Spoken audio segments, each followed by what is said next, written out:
చెప్పి వంట నూనె కేజీ 40 రూపాయలు ఇప్పటికే పెంచేసినారు. పప్పుల ధరలు ఇప్పటికే కేజీ 15 నుంచి 20 రూపాయలు పెరిగిపోయింది. ఉచిత గ్యాస్కు దిక్కు లేదు. కానీ ఈ మనిషి ఈరోజు గ్యాస్ కొనాలనుకున్నా కూడా బ్లాక్లో 2000 ఇస్తావా 3000 రూపాయలు ఇస్తావా అని చెప్పి అడిగే పరిస్థితిలోకి ఇప్పుడే వెళ్ళిపోయింది. ఒకవైపున గ్యాస్ పరిస్థితే, ఈయన గ్యాస్ మాటలతో గ్యాస్ లైటింగ్తో ఇప్పటికీ ఈ పరిస్థితి ఉంటే, ఈ పెద్ద మనిషి ఇప్పుడు కిరోసిన్ ఇస్తాడంట. 1 లీటర్ కిరోసిన్ ఇస్తాడు, పండగ చేసుకోమంటాడు. అసలు కిరోసిన్ ఇస్తే స్టవ్లు ఆడుండాయి. అందరికీ గ్యాస్ స్టవ్లు ఉన్న పరిస్థితి నుంచి ఇప్పుడు కిరోసిన్ స్టవ్లు కిరోసిన్ స్టవ్లు లేవు. ఈయన 1 లీటర్ కిరోసిన్ ఇస్తా, పండగ చేసుకోమంటాడు. యుద్ధం పేరు చెప్పి గుడ్ల రేట్లు కూడా పడిపోయిన పరిస్థితిలో ఈరోజు రైతు అల్లాడుతూ ఉన్నాడు. మొక్కజొన్న క్వింటాలకు 1400 కొనే నాతుడు లేడు. కొక్కోకు ధర లేదు, శనగ పంటకు ధర లేదు, అరటి పంటకు ధర లేదు, టమాటో పంటకు ధర లేదు. రైతుల పరిస్థితి ఇది. అయినా పాలన మీద ఏమాత్రం ధ్యాస లేదు.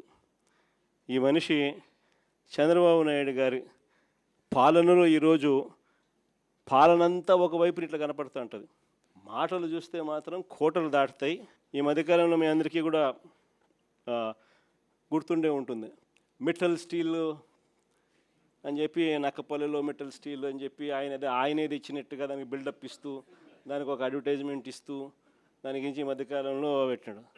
నాకు ఆశ్చర్యం అనిపించింది. అసలు అయ్యే చంద్రబాబు నాయుడు క్రెడిట్ చోరీకైనా క్రెడిట్ దోపిడీకైనా ఒక హద్దు పొద్దు ఉండాలి. ఇదే ఆదిత్య మిట్టల్ వాళ్ళు, నేను డావోస్ 2022లో డావోస్ పోయినప్పుడు నన్ను కలిసినారు. కలిసి వాళ్ళు అప్పట్లోనే గ్రీన్కో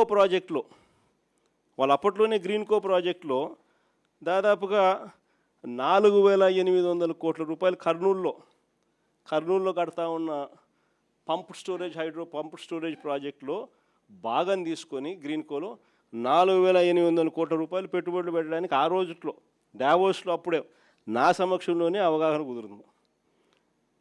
అది కాక అప్పట్లోనే ఎస్ఆర్ స్టీల్ వీళ్ళు కొనుగోలు చేసి దాంట్లో ఎక్స్పాన్షన్ కూడా పోతూ 1000 కోట్ల రూపాయలు పెట్టుబడి పెట్టేదానికి కూడా ఆ రోజే నా సమక్షంలోనే అది కూడా జరిగింది.